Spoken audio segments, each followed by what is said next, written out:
long. It's been long. It's been hot. I'm like sleep deprived a little bit. Hey, Dee. How are you doing, love bug? I hope you're doing well. We're going to be getting on the road today, heading to PA, to Bloomsburg, PA. I'm still meeting some people out there to do this case, and it should be interesting. Hey, Eeyore, MJ, good morning. Don, Lisa. Up. Make sure you guys can all hear me well. Hopefully you guys can hear me. My volume was down, but hopefully not the mic. Hello, Lisa B. Always, Darren, Mary, good morning. Hopefully you guys aren't getting too much of the background. It's, you know, it's just a nice day. I enjoy the cool weather in the morning, but not liking the heat in the day. Yes, it was a very hot weekend, and you know, it was my true honor to sit side by side by Daniela's parents as they fought for justice for her. I feel so bad for Daniel. Like yesterday, as we were around, you could just see he's just so broken, and it tears me up. You know, it just does. I just couldn't. Olivia told me she was coming here. It's unfortunate because really the reason why I wanted to come here was to see the resolution to this case, to be at the courthouse. But with everything going on in Catlin's case, Olivia is going to be attending the hearing with the family, and I'm going to get on the road and start heading to PA. I've got several people I'm meeting out there, a few people that have already reached out to me that want to tell me a little more about Vinny, about the area, about what they know, and I figured, you know, maybe trying to get some insight on how we got here. We are anti-domestic violence. We're anti-violence on this channel. You know, occasionally we may, you know, have some hyperbole, like we would smack somebody or snap their neck or something, but it's hyperbole. But at the end of the day, we really don't believe in violence. Our channel is to expose violence and expose what happens, you know, the ending result of people allowing themselves not to be in control of themselves, allowing them to be out of control. And I say that, allowing them to be out of control, because you are in control of yourself. If you are flying off the handle, or you're having anger spouts or raging, there's something that you need to go address, okay? It is not my responsibility nor anybody else's responsibility to handle your business. So if you're having problems, then and you identify that you're being a nasty individual and you seem not to be able to control it, then maybe it's time for you to go find out why you cannot control it. You don't need to unalive somebody or be debuted on my show to realize something's wrong with you. And that's the situation with Vinny. There was something seriously wrong with him. And this is not something that just happened overnight. This is something that was ingrained in his upbringing, okay? This all started, what led here is a direct result of the parenting he received from his own family, his mommy and his daddy, his absent mommy, his party, alcoholic, drug-addicted father, that brought sex, drugs, and rock and roll to his house that he grew up in, and ultimately had his own, you know, addiction problems, which led him to dealing, which led him to Stephanie, which Stephanie started dealing, and next thing you know, she's deceased. He's got 2 kids he's raising. He meets Catlin, and now Catlin's deceased. So many people believe he's responsible for Stephanie. So it's just, we're going up there.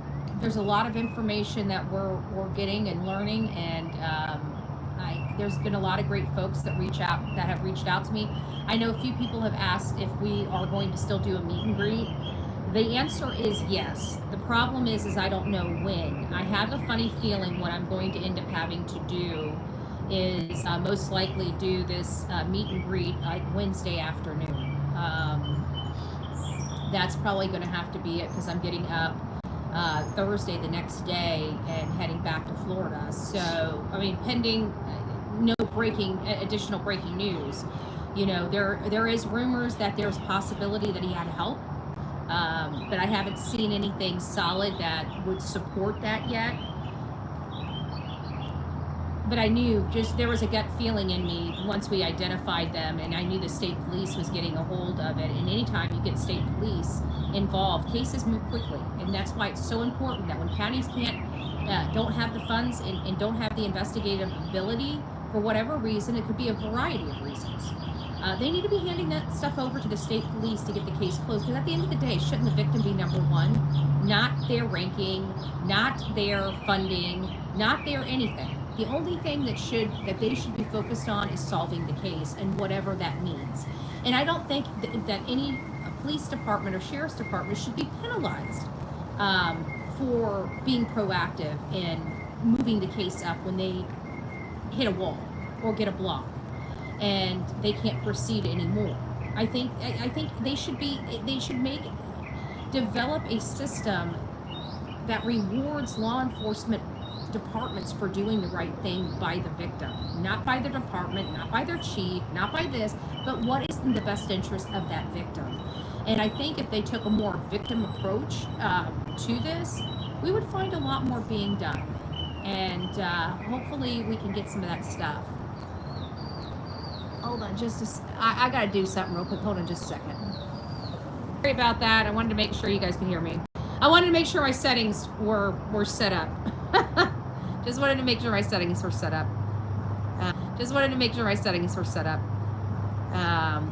Well, let's keep the politics. We're not into the politics, Mark, so we'll keep the politics out of the chat for the time being until we talk about politics as it pertains to our kids on this channel. I've got other channels if you like politics and stuff like that. I've got TikTok, Betty for President. That sounds like the channel that you'd like to see me on, Betty for President. So since we had been dealing with so much with Daniela, and again, Daniela, this was more of a, there's a lot of stuff we do in the true crime, at least our channel and the people I associate with. It's, there are certain things that I feel like people should just show up for. And one is when a dad is standing in the rain fighting for his daughter, and doesn't have a lot of support. Those are the kinds of things that make me want to get involved, because I feel like he was dissed by everything here. He was dissed by his law enforcement. He was dissed by his own mainstream media in this local market. Everything that should be helping this man didn't. And when I see stuff like that, I get problems with it. So this was a good cause. It was a lot of work. I'm exhausted. You guys can even see, like, even the top lids are swollen in my eyes. Like, I'm pretty well cooked over here, and I still got another case to do before I make it my way home. But I wanted to give some updates. So we've been handling, Lilly and Jack Sullivan case, the Decker case, Sebastian Rogers case. And these are all the cases since Daniela, and then of course Catlin's coming up. We haven't really had a chance to talk or get updated on those court cases that we're very interested in. So I wanted to we'll start with Lilly and Jack first. Lilly and Jack's case, I checked the mainstream media. There's not a whole lot going out in mainstream media. We have no more. That last interview with the RCMP, we've heard that Malehya is absolutely 100% under criminal investigation right now. I didn't hear that same statement made about Daniel, so I don't know if there's starting to become a change in the case with Lilly and Jack or not, but I did hear that Malehya specifically was under criminal investigation. I also heard that she ended up having to come back in for another interview. I don't know if that marked her second or third formal interview with the RCMP, but it sounds like the kids have not been found. It does sound like Malehya was the only one up and about that morning. It sounds like she was the one that ultimately called the kids in sick at 6:18, but what we didn't know is that she was just coming back in the door at 6:15, 3 minutes before she made that call. So it makes us wonder, where was Malehya and where did she take her kids? Malehya is not right. She had some similar behaviors after having Jack. I don't know if she had problems when she had Lilly or not, but you can clearly see that there is something that goes on with her after she has a child. It usually happens between a year to a year and a half after that child is born that you start seeing this depression come over Malehya. I've identified it after she gave birth to Jack. It's what ended her relationship with Cody, a similar situation. And that by itself wouldn't mean a whole lot. And I never even thought to look in that angle. But, you know, it wasn't until Belinda started telling her story about Cody and her relationship that I realized, wait a minute, Jack was around the same age that she started saying that she's really, really unhappy, that she doesn't want to be with him anymore, and all this other stuff. But we know that she was pulling away from the significant other. In the case with Lilly and Jack, when she started going through that, she was pulling away from her own children. She wasn't being as attentive to Lilly or Jack. She was almost ignoring them, if you will, to take care of Meadow. So, you know, this does feel like mom was at her wit's end, and people are trying to say that these children are alive. I think Darren's, from everything I see, I think he's been pretty much debunked just about everything that he's provided, except the fact that Malehya was walking around, but even those details, it appears that he may be in a totally off base with. So is he really a family member of this? Because, I mean, I can't imagine a family member being this far off base. So maybe his entire story is bunk. I don't know. His story has never had any supporting information.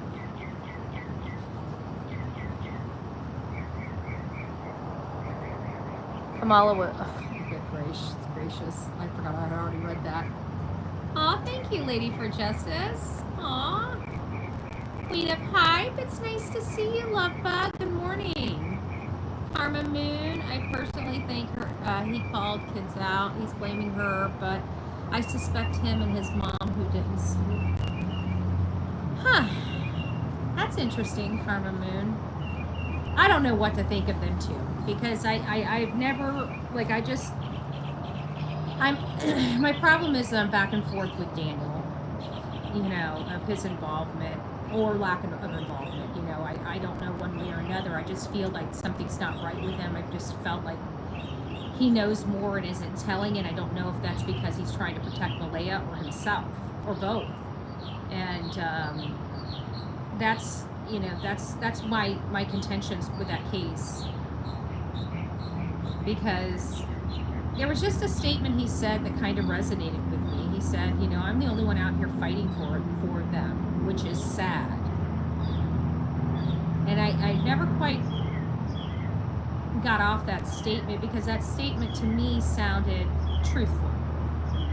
And if I take that statement as truthful, then I have to identify that there's a possibility that Daniel has no knowledge or had no part in the disappearance of these kids. So I don't know. You know, that's where I'm at. That's why I'm not going all in. I'm going all in on Malehya, because she's mom and she took off, you know. He's blaming her when he was controlling her. Yeah. Daniel is love bombing her at first. He changed. He's blaming her so hard to get her to talk to him. Yeah, a little manipulation. Yeah, probably. But that's what substances do to you, right? I mean, there are two. Any addict has two people, right? They have the person that you know and love, and then they have that monster that would rob you for whatever they're going to do, you know. Is he able to, you know, is he sober because of the situation, and we're only seeing one side of Daniel right now? I don't know. The substances that were in text that I was reading at the beginning of this, It's not good substances. These are not, it's not like your Mary Jane, you know, low level stuff. I mean, it's pretty significant stuff that they were doing. And it's definitely stuff that would make somebody be very volatile, you know, and go from being calm to being very loud very quickly. I keep getting bumped from the live, flipping to YouTube. Sometimes the best thing to do is just power everything down and restart everything, because sometimes I get frustrated like that too, and I've got to just power everything. Sometimes you guys are here for it. Like, I got to power this stuff down. Darren is Malehya's grandmother's brother, and that would explain why he was running so much disinformation, because I really do believe Malehya, she was the one moving around. She was the one that first said to Daniel, and that was another thing. Everybody's complaining about I said that when he said, yeah, I looked at Malehya, and I said, wait a minute, Malehya just said the same thing about him. She was the one that looked at him and woke him up and like, the kids aren't, do you hear the kids? Nobody hears the kids. And then he basically said the same thing, but he said that he was the one that did it instead of Malehya. So that is the stuff that makes me start being very doubtful of Daniel, because if he had nothing to do with it, he shouldn't have any reason to be dishonest in statements. And why is he saying he's the one that woke Malehya up and said, hey, do you hear the kids? And Malehya's the one that said she woke him up saying, hey, do you hear the kids? To me, that is, how can you forget that? Who was the one that did it? And now I'm hearing Daniel is backtracking that he said he did it. So why would Daniel be lying to everyone? I just feel like there's more to be had. That's all I'm saying. All those adults on the property, 2 kids, 1. Exactly. Yeah, I know there was more adults on the property than there were children. Or no, there were 4 adults and 3 children. So there were more adults on that property than there were children. Good point. Very good point.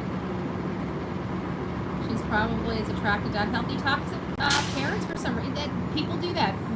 Mostly women that come from abusive situations typically gravitate to. That's why it's when they leave the abusive man, they always go to another abusive man, because they have to fix that intensity. Because what happens is most of these people, they are the knight in shining armor for a month or 2, and then they just progressively turn to D-bags, and next thing you know, they're pushing you around, calling you a B, calling you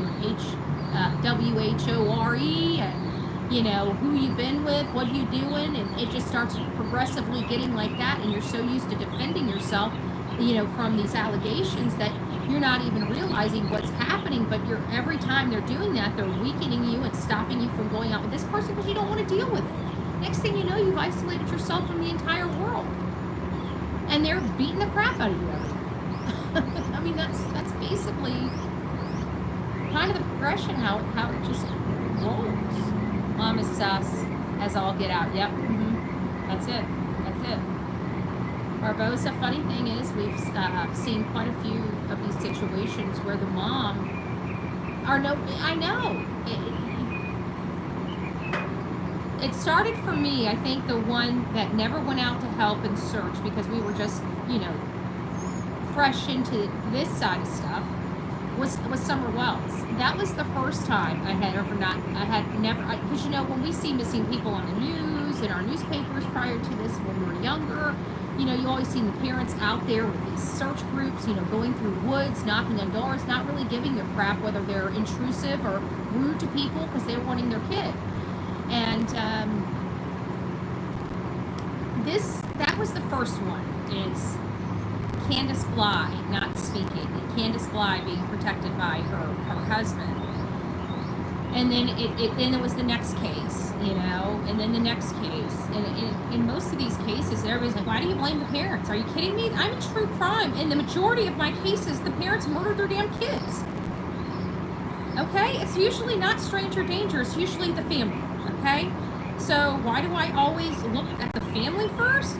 Because in our world, it usually is the family. So why would I be looking at other things that are lower probability? I'm looking at the highest probability scenarios first. You know? Safe travels, Betty. Thank you, Melanie. Oh, I can't wait. I hope we can catch up. I really do. I'm kind of getting excited. I've heard from some people So I don't know. I guess I'm kind of excited, you know. I just figured because there was more than 5 people that reached out to me, and I think there's even more than that. And I figured it's going to be hard for me to get around to, you know, usually if it's only like 1 or 2 people in a community, I'll go meet them anywhere, you know. But when you start having, you know, 5 or 6 or something like that, they're all in different parts of the state. It's just usually easier for me just to go, you know, go somewhere and say hi, you know, do it that way. Then I can see everybody. Otherwise, I probably wouldn't be able to get out and see everybody.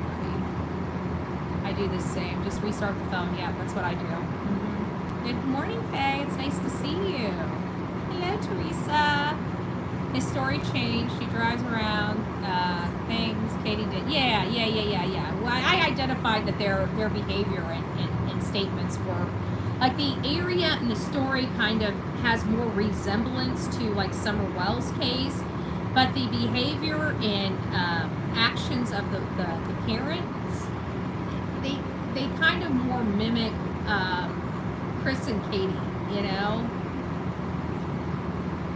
I saw that, and that's another thing. Malehya at the beach. I wonder if I can put that up. Well, let me see if I can put that up. I know I got it. Hold on here. I know I got it. There it is. There she is. Living her best life ever right there at the beach. At the beach. So her children are missing. And I love her friend. This girl here, Cheryl, this knucklehead right here, this idiot right here that says, oh, well, she just needed to get out. Lady, if she can't even take her happy butt into woods to look for her own children, you think she deserves a date out at the beach? This lady thinks she deserves a day out at the beach. Look at her. No, she doesn't. She ran away from her kids, and she's home crying in bed. That's exactly where she should be. Okay. All right. You honeybee, I hope you're not a yellow jacket. Just get away from my legs. I'll put you fluttering around my legs. I don't want to be stung. I want to be nice to bees. Don't get off my arm. Get off my arm. Get off my arm. Oh my God. Oh my God. Bless it all. I got a bee. Sorry, I'm chill with bees, but I don't like them crawling on me. Bee, go away. Bee, go away. It landed on my leg the first time. I thought I got rid of it, and then it started crawling up the back of my arm. I'm like, nope, we ain't doing this today. Nope. Bee, go away. Okay. It's like we have a neon signs on our forehead saying, try. Yeah. That's it. And you're attracted to the same people, and that's why I always say, that's why whenever, if you're really trying to heal and you're really trying not to have the same situation happen again, you've got to fix yourself. It's within you. People don't like hearing that because it makes them feel like they're defective or something like that, and they're not. It's just that you've been in an abuse relationship for so long. Your brain has been conditioned to handle that for so long that's your comfort level. And it really is. And you're attracted to those type of people that put you into that comfort level, even though that comfort level is toxic. So you've got to change yourself, the way you're thinking, and how you're evaluating your next relationship. There's a lot of women that have never had a friendship with, a significant other before, dating them. I mean, I would think that you'd want your significant other to be your BFF, right? You want to get to know them. But I digress. To each their own. But if you ever find yourself in a situation where you're in pain because you love somebody, it's not worth it. It's not worth the mental anguish. It's not worth the physical anguish. But this right here, she never even searched for her children. She never even spent this much time for her children. And she can go out and say, oh my gosh, I had nothing to do with it. Everybody's being so mean to me. I just need to get out of the house for a day. No, you don't get out of the house. You get out of the house when you go look for your kids and bring them home. You get out of the house and go to the beach when you know where your family is. You don't run away like a freaking coward from your own babies and then expect to have a smile on your face at a freaking beach and everybody out here just be okay with it. And there is no excuse good enough for that, Cheryl. And I'm sorry, you're too stupid to understand that. But we like to educate people here. So, Cheryl, I think it's time for you to pull your head out of your ass. You're an idiot. And you probably helped somebody that did terrible things to their children. Congratulations, Cheryl. You should be so proud. I'm sure your parents are so proud of you with all of this up here. Grow up, get your life together, and quit hanging out with trash that likes to hurt children. We'll start with that, Cheryl.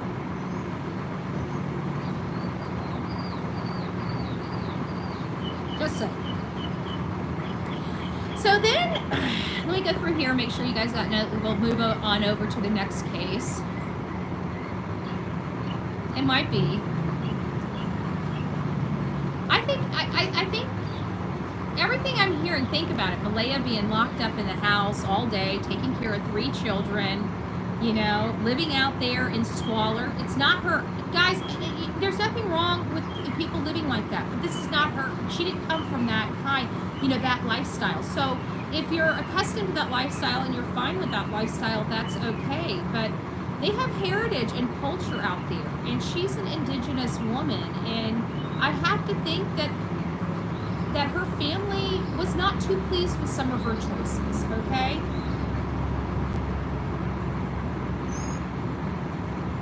That's just all I gotta say. I just have to think that you know, a lot of this has to do with her being embarrassed because this was not the way she was raised. You know, she probably cut off all of her friends because her friends are probably used to her having, you know, a nice house and horses and well-to-do kids that look cute and dress well, going to this dirt-ridden place where she, even her kids, when they were on the back of that four-wheeler for that photo, look at them. They didn't look like any other photo that she had of them. All the photos from 2021 and 2022 didn't show these kids with one blade of hair out of the wrong place. They were cute, well taken care of, clean, hair done. And then all of a sudden after Meadow, the kids start wearing crappy clothes that are stained up, hair's a mess, doesn't look like they're brushing their teeth. You know? I don't think Daniel let her do things. He stole her CC. Well, again, she put herself in that situation. She needed to get herself out. But I don't believe that she would take and hide her children to get away from Daniel. That doesn't make sense. He's got no say over those 2 children specifically. And if we were to use that theory, Meadow would have been the one that had to disappear. If we were to use that theory. So that theory is gone. You know, I don't believe that, you know, do I believe he stole her or controlled her and stole from her? I do, and there's a reason why I say that, because you guys know I have a lot of respect for Donna Sephora, Reverend Donna Sephora. She's a medium or psychic. I don't get into that. I don't want to be disrespectful. I know that there's different levels and people call themselves different things, and each of do their own special thing. So me as a lay person, just be respectful enough to know that I don't know what I'm talking about when it comes to psychics, mediums, or their abilities or talents. To me, everybody's a psychic that says they see or vision or whatever, okay? Even though that's not true. That's just the layperson's, you know, view of it. So I don't know specifically what Donna Sephora is, and I don't want to be disrespectful to her or her gift. But I highly respect her, and I remember there was one statement that it was like the riddle, you know, like, you know, the man that couldn't keep a woman, you know, whatever. And she did this rhyme, and I know it was a rhyme that I heard when I was a kid, where he put his wife in a shoe and where he kept her, you know. Anyways, it was that statement, and that was, and I think what she was getting is she was receiving the vibe of that controlling nature of Daniel, that he was the one that was controlling Malehya, that you know, he felt inferior, and he didn't think that he would, you know, he wanted her and he wanted the control of her. And I think that that's what that riddle was implying that Sephora did. Pumpkin shell. Yeah, that one. Peter, pumpkin eater. Thank you, 5 stars. That's it. Yep. And, hey, Rock Chalk. I hope you're having a wonderful day. It's nice to see you, my love.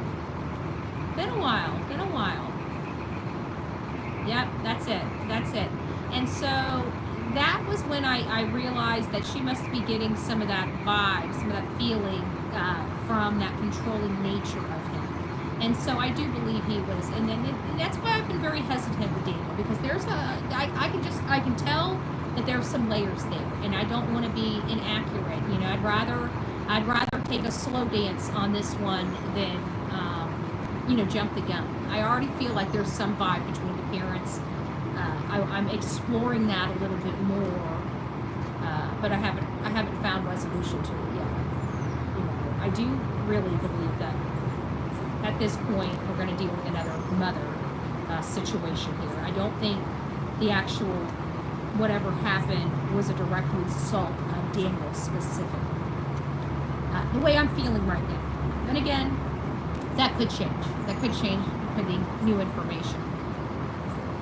So now we're going to kind of move over to Travis Decker. This is a case that I was also very careful with. I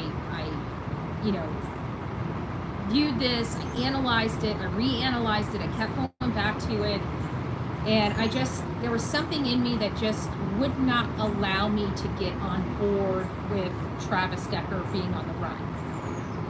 As a content creator, and the fact that we do cover these cases, and I'd like to make sure that you guys have all the information, we still covered the case as law enforcement wanted us to. So we made sure that you guys knew where they were searching.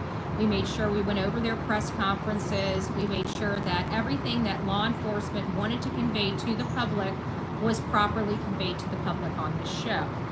However, after providing that information, I told you guys my opinion. And I gave you guys very specific reasons why I'm formulating my opinion that I believe Travis Decker is deceased. And we had talked about that many, many times. And I said, I know law enforcement knows what they're doing, and they're out here. It's just that, and I expressed it, I'm not saying that they're doing anything wrong. I'm just saying that I've got different experiences than the law enforcement has there in Washington State, because they've got the experience of another man doing a similar incident and being on the lam in the mountainous terrain for well over 5 weeks, and they were able to capture the man. He never got away, and ultimately after weeks and weeks they were able to capture him. But I also explained to you that I'm very interested in the items that are being located on the search, and whether any of those specifically went back to Travis Decker. And you guys can go check that. All the Travis Deckers, most of Travis Decker's case is on our Bullhorn Betty Crime Stories side. We're not pushing that story out on that side because it's winding down. And why do I say it's winding down? Is because law enforcement, the newest updates on this case is that law enforcement, all the items that they've collected, that they were excited about, that might have been attached or evidence that Travis Decker was on that path, nothing has come back as of yet.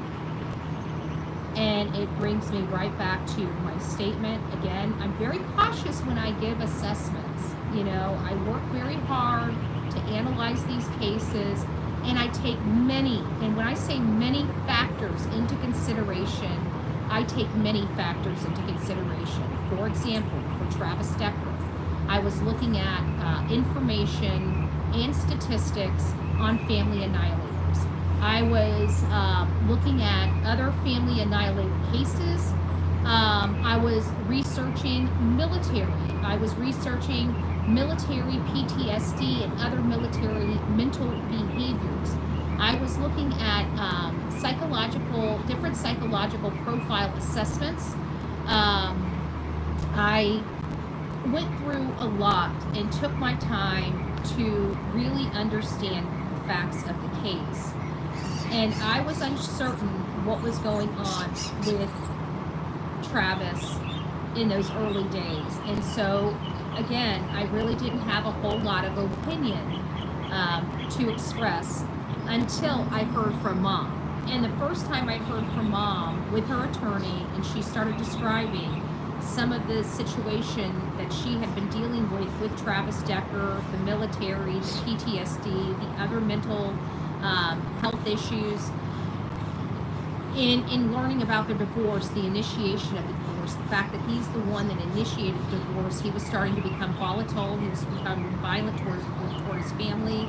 He was realizing that he was a negative impact on his family, and he felt unworthy of them at the time. And that's what initiated the divorce by him, not by her. You know, it sounded like Whitney was really trying to keep things together, and he knew he was falling apart.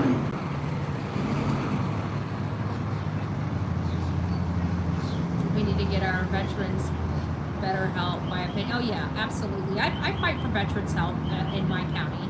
I'm at my county meetings. I put stuff up on this show, even though not everybody believes in my type of politics.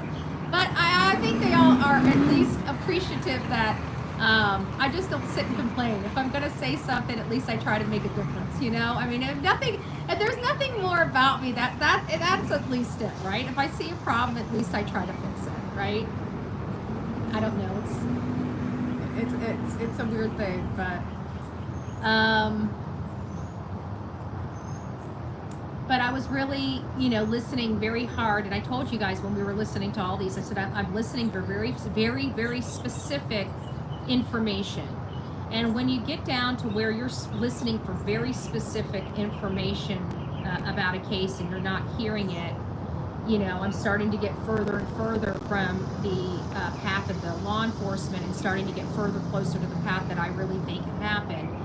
And so in the case of Travis Decker, we were letting our audience know well before ever discussion that he most likely is deceased. And I truly believe he's deceased out there at that Rock Island campground. We saw a bullet casing. We know that there was blood at the scene. He's a military trained person, so he knows about the organs in his body. He could have very well shot himself and knew that he had 20 or 30 minutes of walking before he was going to be gone. And he could have just walked in a different direction until he was gone.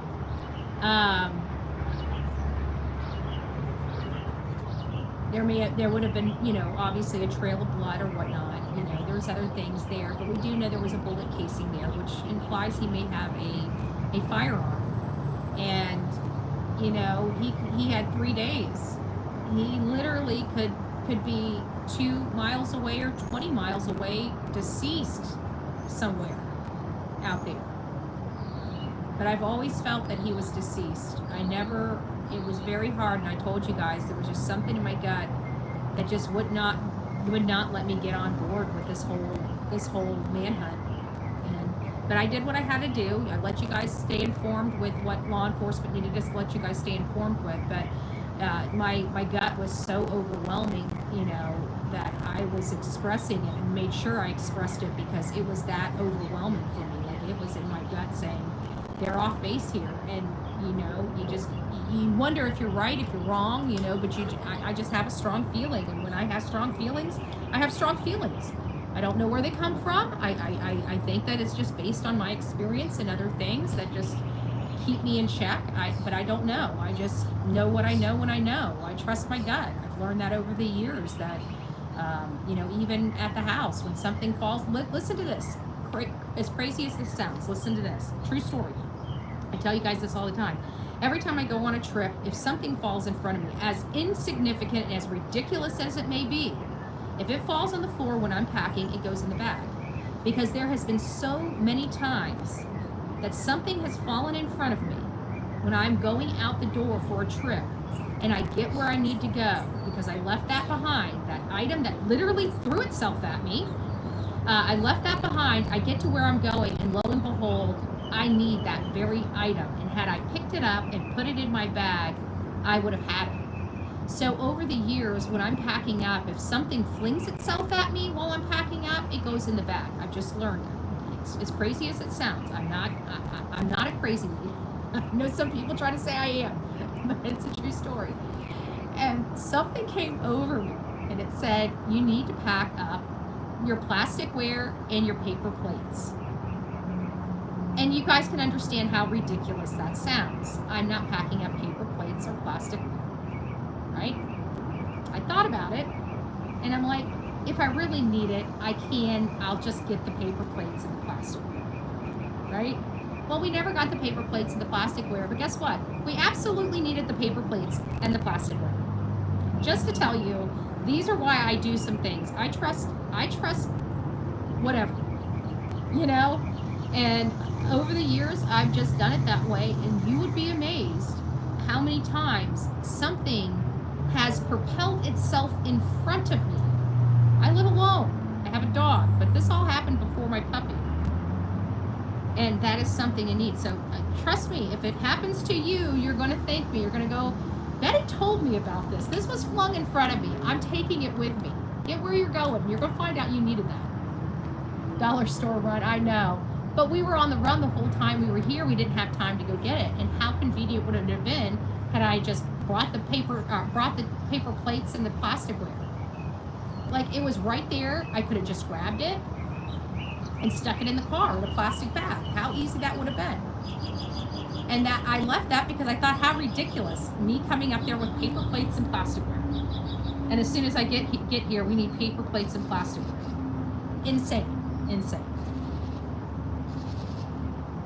What are the odds a person who is obviously hurt and bleeding could live in the forest with nothing for survival? I know. D, that's exactly it. And you know, they were talking about caching, but you know, and I understand the caching, but was there any evidence that there was caching? It wasn't. It was a theory that they were working, that they vocalized, that it was a working theory that there may be caching in the woods, and I think that got the better of them. But I also believe the person that uprooted this investigation was the Yahoo sticking stuff in the mountains for Travis. Whatever idiot did that, like, I hope law enforcement at least arrested him. Don't be a bonehead. Don't help criminals. Don't get yourself in legal hot water. And not only that, but I believe that man that was trying to help Travis Decker is the one that uprooted the entire investigation and brought them all the way over to Ingalls Creek when they needed to be over in Rock Island. So he even did even worse than that. He interfered with an official investigation. Like, those are felony charges. I can't with people. People are boneheaded, you know? They should be required to teach law classes in America. So our citizens are not this stupid. Better education. Retraining America is more than just police departments and sheriff departments. It's for Congress. It's for our schools.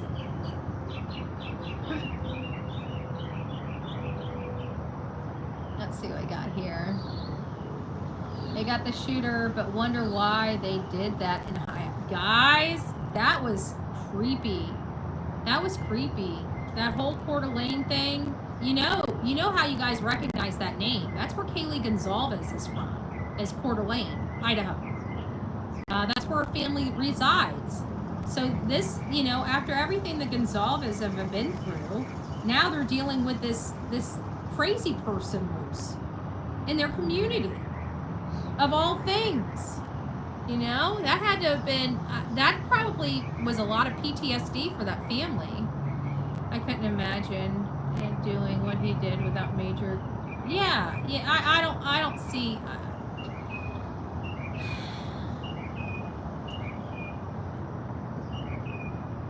I just, like, I feel like he didn't want to go without his babies. Like those were his girls. Everything you heard about this man, it came down to his girls being his world. Everybody that I've spoken to, received an email from, everybody talked about Travis and his love for his children, his absolute love for his girls. So that's part of an evaluation. It's part of something that needs to be plugged in when you're looking at this situation. This is not a situation where he didn't want to be dad. This is a situation where he wanted to be the best dad he could be, but his body wasn't allowing him to be, and he was getting angry, frustrated, and at his wit's end. So To my eyes, he was Shane. I knew exactly what he was doing. He left his dog alive. Yeah, that man, if he was on the run, he'd have his dog with him. That's just how I feel. Like, because his dog would have been his protector. His dog would have helped him get through if there was any stuff. But, you know, if he was on the run and knew he was going to have to go through some tough terrain, mountains and stuff like that, depending on the age of the dog, he may have decided that it would have been too much. But I don't understand why the girls and not the dog. That I don't understand.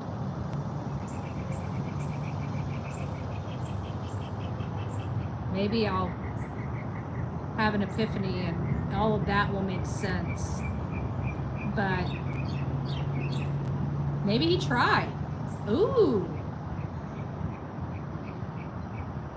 I wonder if the dog attacked him. I wonder if his dog attacked him. No, Mama, he hasn't been found, but they believe he's deceased. They believe they now are coming to the realization that he's deceased. And I just saw a report that nothing on that trail attached back. All the evidence that they thought was associated with Travis, nothing linked. That's what I'm hearing. Nothing linked. Nothing.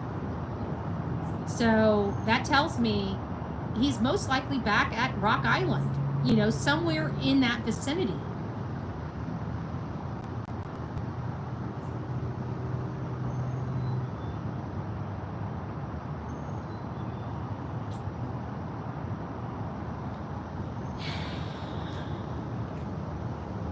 I don't know. I wish we could get a search group up in Rock Island. I really do. Just, I don't know. But I was wrong. This is what I was wrong on Catlin's deal. I knew that if we could locate that truck, I mean, I was on the right trail. I'm absolutely certain once I got out there and got my map and started plotting all the properties, because I would have plotted that house, that burnt down house, because it was part of the story. We knew about it. We knew it was burnt down. We knew it was most likely burnt down for insurance proceeds. So once I had plotted their property, Wade's property, his old property, where the truck was, I'm pretty sure the map would have spoke volumes. I eventually feel like we would have went over to his burnt house because that was part of the story, and it's on the list of places to go as is. But not being, I thought that she would be within 2 miles of where his truck was stuck at minimum. I looked at her body type. I knew that she's not, you know, like 90 pounds. That she was a taller girl. She was gorgeous, but she had a thick bone structure.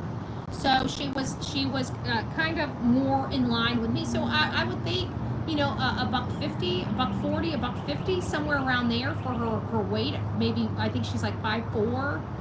So it does sound about right. So when I'm looking at weight, and you got to take that into consideration when you're dealing with a case like this, because weight is a factor. Because if she's deceased, which we all believe that she was deceased at this point, you're talking about having to move a sack of potatoes, 150 pounds sack of potatoes, dead weight. You know, there's no health, there's no muscle. And believe they claimed 175. Okay, so close. I was close. I knew that she was, she's gorgeous. She's not like obese or anything, but she's not a size 2. Very, and she's just built. She's just thicker boned. And so I was looking at her, because when you see her little face, just her headshots, she looks like a tiny girl. So I needed to get a full body shot of her, and I found one. And actually, it was this one right here. I'll show you what shot I'm talking about, and you'll get it. She's a thick girl. She's gorgeous, but she's thick. Hold on, let me find it. There it is. See? She's not obese. She's well positioned, but she's not. She's. I mean, you can see she's got muscular legs. She's got a nice, butt, here. So she's fit, I guess is what I'm trying to say. She's fit, but she's not she's not going to be easy to move. So I took that into consideration with, thick with muscle structure. There you go. Thank you. Beautiful young lady. Exactly. That's what I was trying to explain. But she's not a tiny thing. And so she would have been very difficult to maneuver by herself or by, with someone by themselves. And we found out she was in a toolbox that goes on the back of the truck. The Echo, that was Catlin Harp, the girl that's in PA that we're going out to see. That's Catlin Harp. So, and my thing is I had to help my husband install his toolbox. I had to help my husband install his toolbox when it was empty. It's hard to position a full toolbox in a vehicle, and then you put in a person into that or something of significant weight. It does lead to the possibility of there being a second person assisting. I'm sorry. Was it? I don't know. Who pulled him out of the woods? Who was the guy in the other truck that pulled him out? Was that a friend? And what was his friend doing out there? I'd like to know. I'm serious about that. It might have been a stranger where he waved him down and said, I got my truck struck. Do you have some chains? Can you pull me out? And he's like, yeah, no problem. People in the backwoods and stuff like that. I'm from country. People that don't know each other do that for each other all the time. Is it that situation? Or did he call a friend? Did he phone a friend? Did he phone a friend while he was out there? And what does that friend know? But that was what I was wrong with. I feel like once I got out there and started investigating the case, we would have corrected that and would have went to that property. But I was for sure that wherever that car was, wherever they pulled his SUV out of, I was absolutely sure she was within 2 miles of that where they pulled that truck out. And I found out that was actually 8 miles. So where she was ultimately found and where that vehicle, and I'll check it and confirm it. I'm not there, so I'm just going off what somebody else told me. But they said it's about 8 miles. So far that, as far as the assessments between these cases and stuff, that is one thing that I got incorrect. But I do believe that being there and following the leads, we would have wound up on that property that he burnt down in 2023. We were aware of it. It's an item that they stayed at. So there was also another situation that many people don't know when it comes to Catlin Harp as well. And that was that they were in a very serious wreck. And I think that was in 2023, I'm hearing. And I think he attempted to unalive her at that point because it was a high-speed, single-car accident. And Vinny was the one that was ejected from the vehicle. He obviously survived that car wreck. But I do believe that he was attempting to take her life at that point. It makes me wonder why she just didn't get away, but maybe this was her getting away. We all know that a woman leaving an abusive relationship, it's the most dangerous time. And they may have gotten in a fight and she may have said, you know what, Vinny, I've had it, I'm done, I'm leaving. You take this house, you take your kids, shove them where the sun don't shine, I'm done. Get the F out of my way, and boom. I think he was ejected. I'm pretty sure he had a hospital stay. I'm not positive. Again, some of the stuff I'm just hearing through the grapevine. So I'm just giving you guys what I'm hearing. That's why I'm telling you I'm hearing it and not telling you it's fact or factual information. I do know something. That there was a wreck, and I do know that he was ejected from the car. I'm pretty sure he had to go to the hospital for his injuries, and but I don't have all of the details, and probably won't have all of the details. And because I am working with other people on this case, I've got to be very careful of the details that I provide to you, because they're not my details to provide, they're team details. So I would like, I know that I had a few people reach out to me that knows Vinny, And I hope you guys are still willing to speak with me. I will be in town. I'm leaving here in just a few hours. Actually, I got to start getting packed now, and to get on the road, I want to get on the road by 9:30, and start heading to PA. Once I get there, I'm just going to take about an hour and just get all of my stuff mapped on my map. If you guys know specific addresses, if you know, I've got all the addresses, but if you guys know the specific addresses that are important to this case, please let me know. There was also a store that Vinny stopped to purchase gloves. If you guys know what the name of that store is, email that to me at bullhornbetty@gmail.com, bullhornbetty@gmail.com. Apparently, whenever he went back out to the property, he went out to the property 2 times. So he was out there first, then it saw him going back to his house, then it saw him going back out there. And when he was going back out there, that's when he stopped at a store on the way and purchased gloves. And I want to know what the name of that store is, because there are several convenience stores heading out there, and I wanted to make sure. I mean, I'll go to every single one of them. I don't have any problem going to every single one of them and making sure that, you know, I'm sure they'll say, yeah, we were already spoke to the cops and stuff like that. But if you know specifically which store it is, please let me know. I'd like to go by there and see if I can hear something, or, you know, get some intel.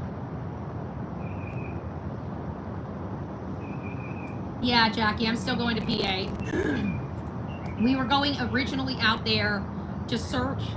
I was a little nervous about the search myself, because I didn't bring my equipment. I don't like being out in the woods without my vest on, because it's bright pink, and I don't like being out in the woods without my snake boots on, or I don't like to be out in the woods without my walking stick. And those are the 3 items that I specifically took out of the vehicle to make room for some other stuff. And lo and behold, we have this case. I could have used them, but they were removed from the car to come up here. So I still had some work boots in the car that I could use, steel-toed work boots, to get me out there in the field, you know, so I don't have to worry about, you know, my feet too much. I have to have protection on my feet when I'm out in the woods. I did have those, so I was just going to go and make do with what I have. But now that she's been found, we still have a story to tell. We still have Catlin and Vinny's story to tell. How did we get here? You know, we all have questions about Stephanie, his prior wife, and there's still people that want to talk about Vinny's life and how we got here. And I'd like to learn. And I think this story is very important. We are an anti-violent channel. We are definitely an anti-domestic violence channel. And any opportunity we have to advocate against domestic violence, this channel will. So after talking, I was, obviously we don't need the canine anymore, but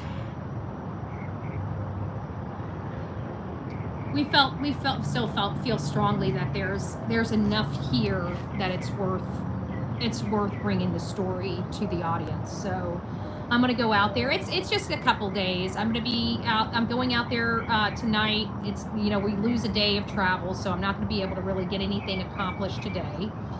Then we've got tomorrow, which I'll be setting up. A gentleman told me that he would be willing to take me some places and show me around. And so I would love to meet with him. He says that he only has Tuesday to do it. So I've got to get a hold of him tonight, and hopefully I'll have somebody that can guide me through some of the areas. And then we have some other people that have reached out to me that know Vinny that would love to talk to me about who he is and where he came from and stuff like that. I don't know if they want confidentiality, I always honor the confidentiality, because at the end of the day, the information for me is more important than the clicks and the views. But I can still always talk about it, just as long as I don't, disclose who they are. But it sounds like somebody's willing to give me an interview too, so this will be interesting. We'll see how everything plays out, but we're just trying to learn about this case, and we're wanting to make sure that Caitlin does not die in vain. I can't imagine her twin sister.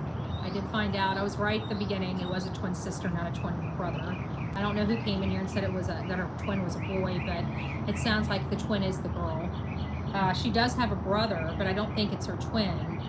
But somebody in the chat told me that the twin is the girl. She has a twin sister.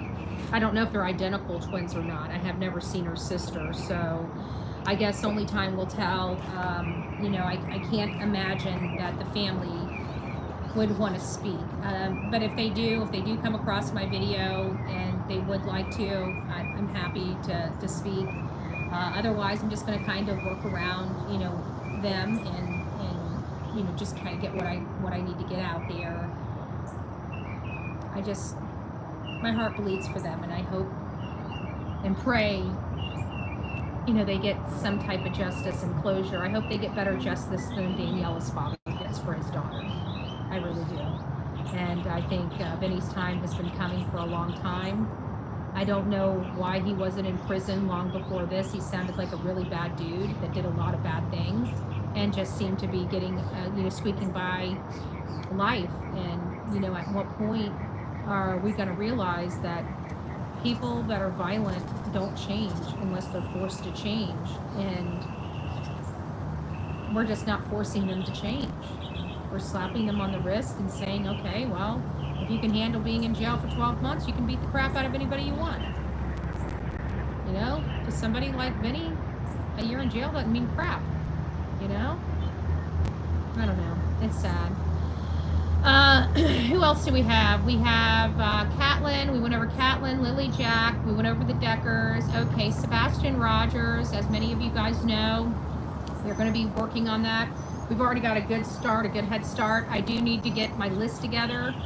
As soon as I get back, everything for Sebastian with our avocation, the governor's thing, we want to do it as soon as possible, but I want it done right. So I'm not really just rushing through to get just a date. This needs to be properly done. So when I get back to the office, I kind of dropped the ball a little bit because I ended up coming out here to Daniela's case. So I lost some days in being able to do that. And when I get back home, we're going to get that's going to be the top priority when I get to the house, is getting the committee started, finishing up the letters. I've already got all of the instructions, all of the sponsors that we need to reach out to. We just need to delegate, and I need to write phone scripts for people, to handle speaking to sponsors and stuff like that. And then once we get the committee, we'll delegate and find out what people's strengths are, what are they good at and what are they not good at. And we'll start, figuring out how to delegate what we need to get delegated for the event. So it will be moving. At the very beginning, it's going to be moving at a snail's pace because it's all the legwork. And then once the legwork's done, it's going to move like a lightning bolt. It happens every time. So that's just how it is. But once I get back to the office after July 4th, we will, the main focus will be getting this event scheduled in Tennessee. So that's where we're at. I think I've done all the updates that I think you guys need for today. Pray for me. I will be on the road. I want to be able to get where I need to go, safely. I just want to shout out everybody that has jumped in to help in the Caitlin case. There's been a lot of great people. I can't, once we have an opportunity to tell this story, I'll tell you the behind the scenes story. It is absolutely amazing. Just people, the willingness of people coming together to help. It is just a beautiful thing. And we're all strangers and yet all friends and have this passion. It's just like, I can't say anything. You probably, I'm speaking so cryptic right now that it's probably confusing the shit out of you.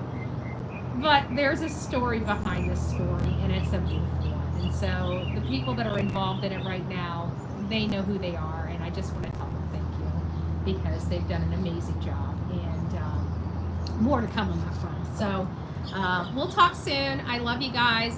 When I come to you guys live next, we're going to be in Pennsylvania.